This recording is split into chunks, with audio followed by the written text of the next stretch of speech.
लोकसभा चुनाव नजदीक है। ऐसे में भारतीय जनता पार्टी मोदी की गारंटी के साथ बीजेपी 400 पार लक्ष्य को हासिल करने में जुट गई है। इस बाबत एनडीए ने झारखंड के सभी 14 सीटों पर जीत हासिल करने की रणनीति भी तय कर ली है। देखिए इस पर एक खास रिपोर्ट। झारखंड में लोकसभा चुनाव को लेकर सरगर्मी तेज हो गई है। एक ओर जहां एनडीए ने झारखंड की सभी 14 लोकसभा सीट पर उम्मीदवारों की घोषणा कर दी है, वहीं दूसरी ओर महागठबंधन में सीट बंटवारे को लेकर पेच फंसा हुआ है। महागठबंधन अभी तक झारखंड में सीटों के बंटवारों की घोषणा नहीं कर पाया है। झारखंड में एनडीए गठबंधन ताल से ताल मिलाकर चलते हुए अपने मिशन को आखिरी मुकाम तक पहुंचाने में जुट गया है। उनका लक्ष्य झारखंड की सभी 14 लोकसभा सीटों पर जीत दर्ज करने की है और अब की बार 400 पार के नारे को अमाली जामा पहनाने की है। लोकसभा का चुनाव है, हम सब लोगों का गठबंधन नैसर्गिक है, पहले से ही चल रहा है। तो चुनाव के एक अनौपचारिक जिसको बोलते हैं वार्ता के लिए हम सब लोग बैठे थे, ताकि औपचारिकताएं जब हम लोग अनौपचारिक बातें हो जाएंगी तो फिर औपचारिकताएं फिर बाद में हम लोग पूरा कर लेंगे, क्योंकि पूरा प्रदेश में हम सबको चुनाव लड़ना है।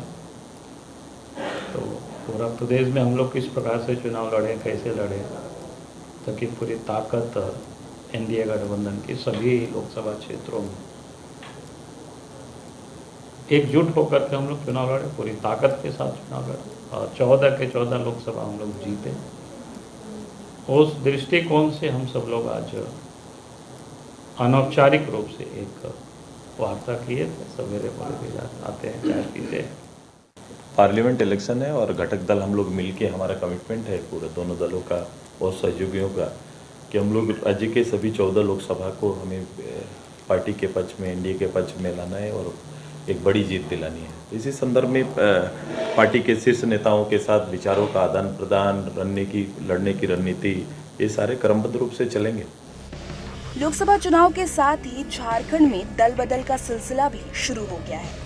एक ओर जहां सीता सोरेन और गीता कोड़ा बीजेपी में शामिल हुई, तो वहीं बीजेपी के कई नेताओं ने महागठबंधन का दामन थाम लिया है। हालांकि बीजेपी एनडीए की चट्टानी एकता की बात कर रही है। वो यह दावा कर रही है कि किसी के दल बदलने पर उनका मिशन कमजोर नहीं होगा। मिट्टी का बना हुआ नहीं है, पत्थर का बना हुआ है और ये कोई गलतफहमी में है कि हमारे भाग जाने से भाजपा हार जाने वाली है, हमारे हट जाने से भाजपा झुक जाने वाली है, तो ये उनका गलतफहमी हो सकता है। राष्ट्र के जनता ने तय कर लिया है मोदी जी को तीसरा बार कुर्सी पर बैठाना है और जब जनता तय कर लेती है कि मुझे क्या करना है, कौन नेता पसंद है देश के लिए, तो फिर ये दल बदलने से और रंग बदलने से कुछ नहीं होने वाला। अच्छा, चुनाव आते ही लोग घर बदलते रहते हैं, बाहरियों को टिकट मिल जाता है, तो जो है कार्यकर्ता आहत होते हैं। जिस तरह से कुणाल सारंगी अब वापिस भाजपा में कोई बाहरी नहीं है। राष्ट्रवादी विचारधारा के साथ जो व्यक्ति आया, देखिए नदियां जो हैं वो जंगल से, पहाड़ से निकलती हैं, लेकिन जाकर के अमूमन आप देखेंगे कि वो किसी न किसी माध्यम से समुद्र में मिलती है।